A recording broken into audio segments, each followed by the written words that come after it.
paradise, bachelors, paradise, bachelors, paradise. Come on. Bachelors, paradise, bachelors, paradise, bachelors, paradise. Come on.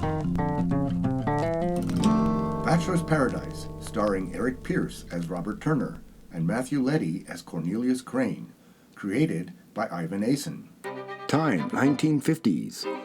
Place, rural New England. Setting, a one-room cabin. Think Henry David Thoreau. Episode 5, Red Scared. It's the afternoon and Robert Turner is at his tiny desk studying. Lying on Robert's bed, hitting a paddle ball, is Cornelius Crane, who has been blabbing to Robert about technology and where we're going as a country. So, I really do think that in the near future, everyone will have color television. Or as I think they will just call it, television. You mean as they do now? Yes, but it will be in color, Robert. Color! Have you heard about this new invention called a remote control? Yes, it changes television channels. Pretty neat. Some guy was so dissatisfied getting up to change the channel that he created a device so he can just sit down and relax while watching television. He sounds lazy to me. Robert, how can an inventor be lazy? Because he invented a device so he doesn't have to stand up, walk 5 feet to change the channel from only 3 options. 5 feet? Robert, how small was your house growing up? Actually, my parents don't have a television. Your parents don't own a television set? That's correct, Cornelius. I've known you for years, Robert, and you've never mentioned that your parents don't own a television. First of all, I've only known you for 5 months. Second of all, I have mentioned it. I thought you meant here in this shack. What happened to charming cabin? Now that I've known you for 5 months, I think it's time we're honest with each other. Why don't your parents own a television? Because my father calls it the boob tube. Boob tube? What channel is that on? No, Cornelius, he thinks television makes us lazy and stupid. Robert, we won World War II.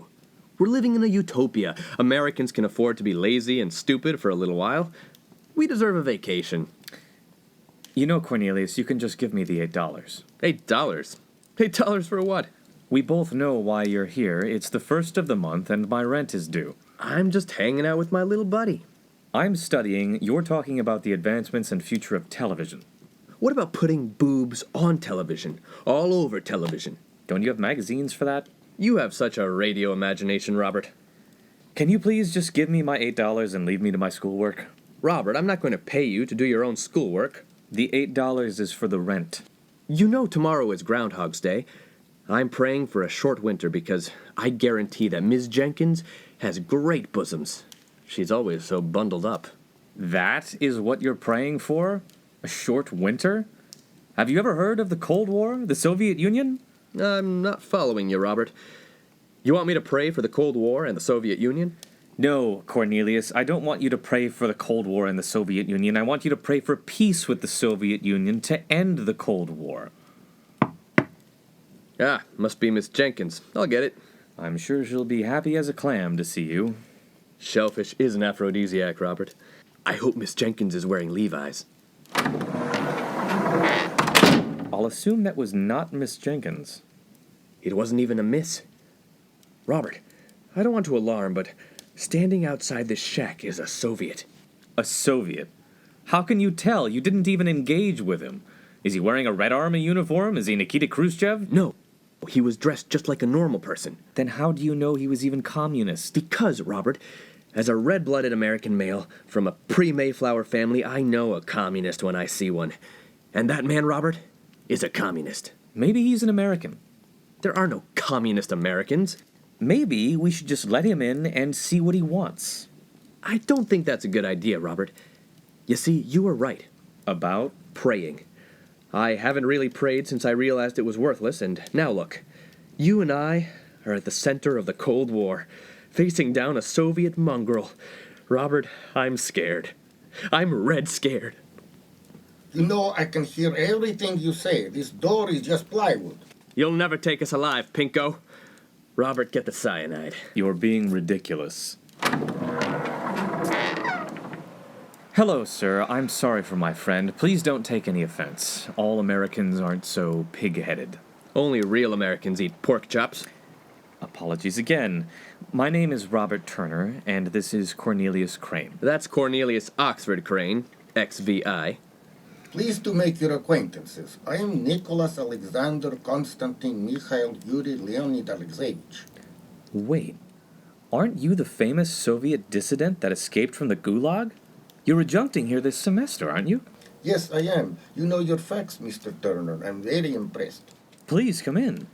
Robert, you're making a mistake. Cool it, Cornelius. Cool it. This guy is going to ice us any minute. Ice us? It means kill. It's from television. Do you want to leave? No, but I'm going to sit by the fire. I'd rather listen to the crackling than you two talk about the plight of overpaid union workers in upstate New York. Please, Professor, do come in. Thank you. You're probably wondering why I live in such Spartan circumstances. No, Mr. Turner. I'm actually very aware of why you live in the woods like a hermit without any of the modern conveniences that your great country has to offer. And that is the reason I am here. You see, I am used to living in such humble lodgings. But I was born into a very aristocratic family in the Russian Empire. But then revolution swept through my country when I was just your age. We lost everything. My parents were executed. My siblings and I were split up. Our estate was destroyed. You should have witnessed what they did to our sofa. I don't understand, Professor. What does your tragic life have to do with me? Because for the past 40 years, I have lived below my standing in life. I know what it can do on the soul. I don't have a choice. You do. That is why I'm recommending you to be reinstated and live in the dormitories. You have? Yes, Mr. Turner. You have a solid 4.0 GPA. You should be rewarded for hard work, not treated like a serf. That's wonderful, Professor. How can I thank you? Just remember, with all your talents, with everything you learn here, use it to serve God and country, and fight socialism in every corner of the globe, whether it be a hut full of anti-colonial rebels or a peaceful organization of leftist students. Stop them. Only allow change from above. Below is for the bottom feeders. I'll keep that under consideration. Professor, did you really mean what you said about killing commies? He didn't say killing commies. Yes, I did, Mr. Crane, XVI. Are you really an aristocrat? Yes, I come from a long line of cavalry officers.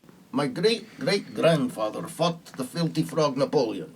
My grandfather fought the dirty Turks. And my father fought little monkey men, or as you Americans say, chaps. So I must continue our fight against our new enemy, the Red Menace. From one Brahmin to another, I'm pleased to make your acquaintance. Thank you, Mr. Crane, XVI. Now I must go. Mr. Turner, I will make your case that you shall return to the dormitories. The administration is against me, but I pray this morning that I will win the case. I bid you two farewell for now. He's a swell guy, Robert.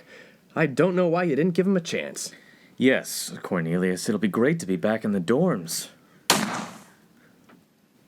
Was that a Winchester rifle? Yes, it was, Robert. Yes, it was. Isn't that the same rifle that... Yes, it is, Robert. Mr. Turner, Mr. Crane. I just killed me a commie. A bachelor's paradise, a bachelor's paradise, bachelor's paradise, come on! Written, directed, and produced by Ivan Asen. Guest starring George Letty as Professor Nicholas Alexander Konstantin Mikhail Yuri Leonid Alexeyevich. Guest starring Rachel Amanda Bryant as Miss Jenkins. And narrated by me, George Letty. Tonight's episode was sponsored by Burton School Desks. Burton School Desks. When there's an atomic war, we've got you covered. This has been a Letty Set Go production.